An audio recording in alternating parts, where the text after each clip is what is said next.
Hi guys, and welcome back to another one of Rexy's reviews. In this episode we're going to be doing another one of my unboxing of another daily dino delivery. So this was a bundle that I found from somebody selling privately, and although I've already got these pieces I couldn't say no, so let's have a look.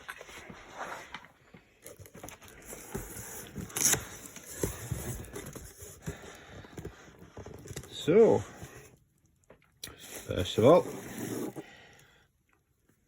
we've got the original 1993 Jurassic Park Stegosaurus JP07, complete with dino damage piece. So these are the pieces that normally go missing, but thankfully this is complete with the original one. Remove it and you can see all the muscles and a bit of bone behind there. So that was a really cool feature from Kenner back in '93. So could have the big T-Rex biting pieces out of the Stegosaurus. So these ones, unlike the ones that Mattel make today, these are a very soft rubber, very squidgy, and even down to the tail and the point, very soft. Now the head did have a wire in it, so it was a little bit posable, but it tended to always spring back into the one shape of a slightly offset tilt, but there was a wire in there.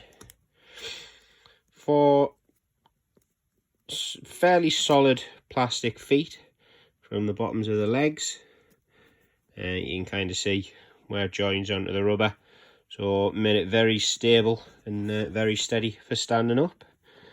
You can see this one has been well played with, so there's some paint coming off, and we saw on the other side a bit of orange paint or pen that's marked on there, but a nice piece from the original series.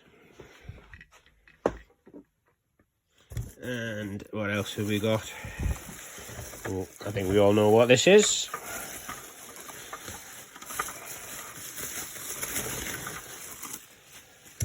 And we have the famous Jurassic Park Explorer. I was aware that this wasn't a complete vehicle, so don't worry about the missing dome on the roof and bull bar on the front. Now, some of the main features of this vehicle, if you're not aware, was the removable bonnet, which Kenner classed as dino damage. So the bonnet could be ripped off, which then exposed quite a detailed moulding of the engine and radiator and things like that. So that was a nice feature.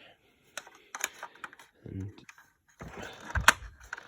the stickers still quite in good condition. Main logo on the bonnet, really nice. No rips, tears or significant wear. You can see some peeling on the stickers of the headlight on the front there. The logo on the other side. Complete with a camera on top. Those are quite a common piece to go missing, so it's nice to have that one. And the light bar as well. And then if we'll have a look around the back, the opening rear door. Oh, yep. So we've actually got the missile launcher attached to the back door, and even got a missile there as well. Another piece that has a habit of going missing, so nice to find those included and intact. So, another great bit. Ooh. Nearly took a tumble. Let's see what else we've got. And we've got the Series 1 Jurassic Park Brown Raptor. So this one used to squeeze its legs and its head just like that. This was a lovely piece back in '93. Lovely paint scheme. Lovely detailing on it, and again, as you saw, head bobs forward and the snap and mouth action. They were never the best of pieces for standing up. I always thought it strange that you had to squeeze the legs inwards, which then meant they always had this strange little bow to them that meant they didn't then stand up very well. JP03, another good one. And hiding at the back there, we've got the other Raptor. So JP10, this was the electronic screamer. So with this one, you would pull the legs back and the arms open up, and would normally then make a screeching noise. And as you can see, this one isn't. Could just be a case of needing new batteries. So unscrew the panel in the underside. So I'll be having a look at that later and seeing if it's just a case of needing new batteries. But again, nice paint scheme, lovely detailing on it. The famous slashing inside claw on the third toe. Another good one. And oh, there we are, hiding at the bottom. This was the Dilophosaurus electronic screamer as well. So this was the other one that made sounds. Came with the frill that was removable. So you could actually pop it off if you didn't want it. And then pop that back on when you did. And with this one, rather than moving the legs, this was the arm that you pulled back. So again, no sound with this one, but you see the moving action on the jaw there. So the mechanism still works, so we'll have a check and see if this one is just batteries. Again, see if we can get this one working. JP11. And what else have we got in the box here? Let's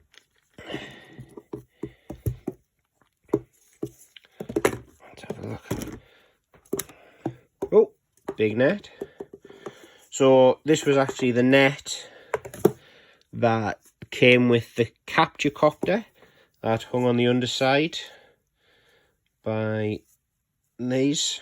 So should have one in each corner, but you can see there's a couple of them missing. Not to worry. Let's have a look what else we've got in here.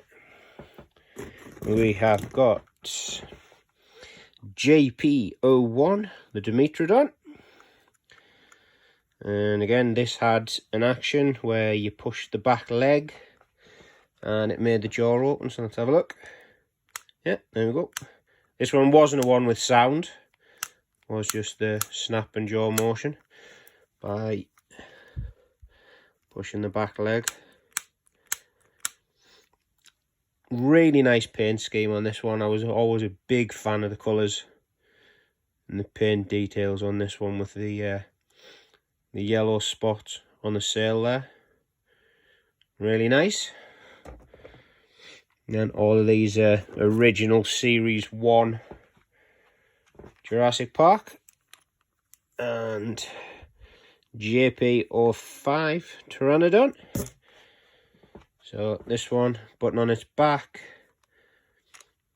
for flap and wing action. And, movable legs, supposedly to try and help it to be able to stand up. And it was never the easiest thing to try and get to stand up. And pull the crest on the head, and would make the beak open. No sounds or anything with this one. This was what was classed as a basic one. But a nice piece. Let's see what else we've got in here. We've got JP02, the basic Dilophosaurus. So no sounds or anything with this one, But the good thing about this one, you can just see inside the mouth, you've got a hole there. And this one's a soft, squidgy rubber. So what you would do is you would squeeze its sides, dunk its head into some water, and it would suck it up. And then you could actually squeeze it and make it spit water to pretend it was spitting venom at its prey. So that's a cool one.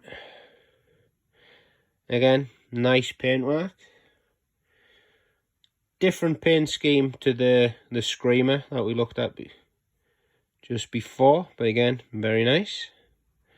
Lots of nice details for what was considered a fairly cheap toy back then. And let's have a look what else we've got.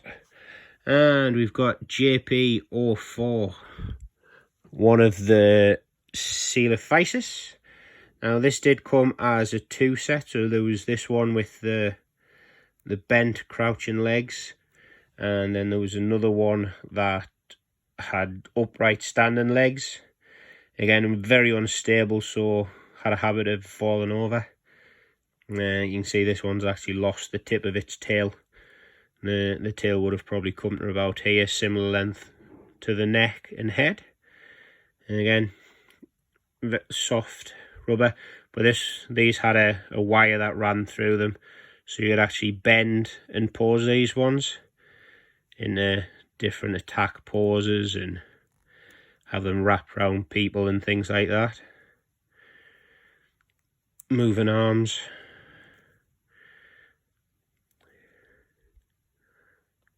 Nice. Let's see what else we've got. We have got Tim Murphy.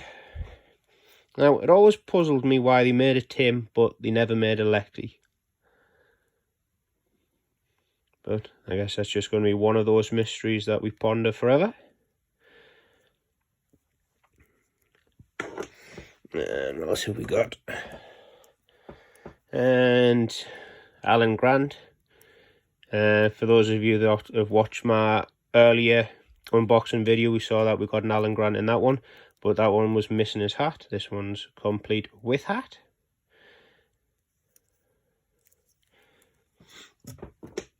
And let me see what else we've got. And we've got Robert Muldoon. Fairly decent condition. None of his accessories, but not to worry.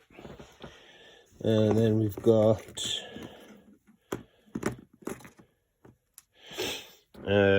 Lost Worlds Ian Malcolm. You can just see on the Site B JP, so that's how we know it's a Lost World piece.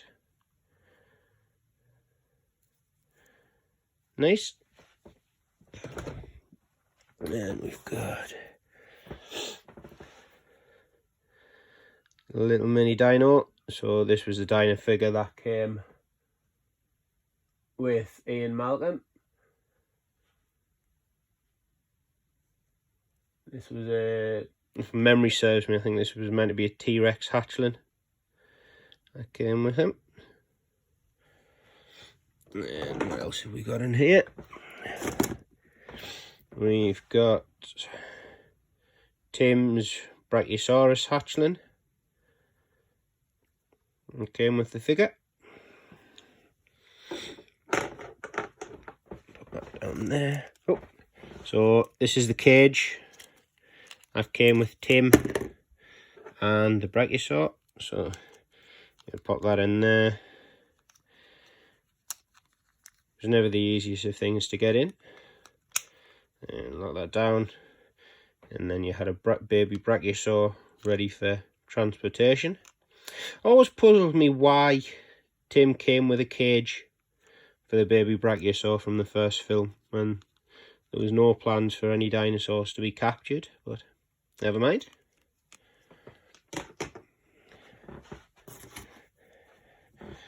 And then we've got the JP T-Rex hatchling that came with Robert Muldoon, I believe it was.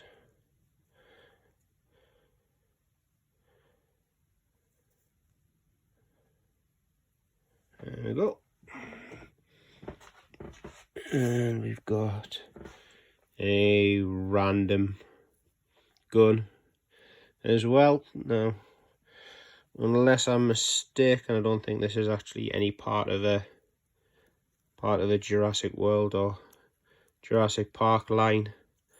So I think that's just some random odd bit from somewhere, unless somebody can correct me. I'd love to hear your comments if you know what this weapon's from. But yeah, so there we go. Another nice little box of duplicates and spares to add to the collection.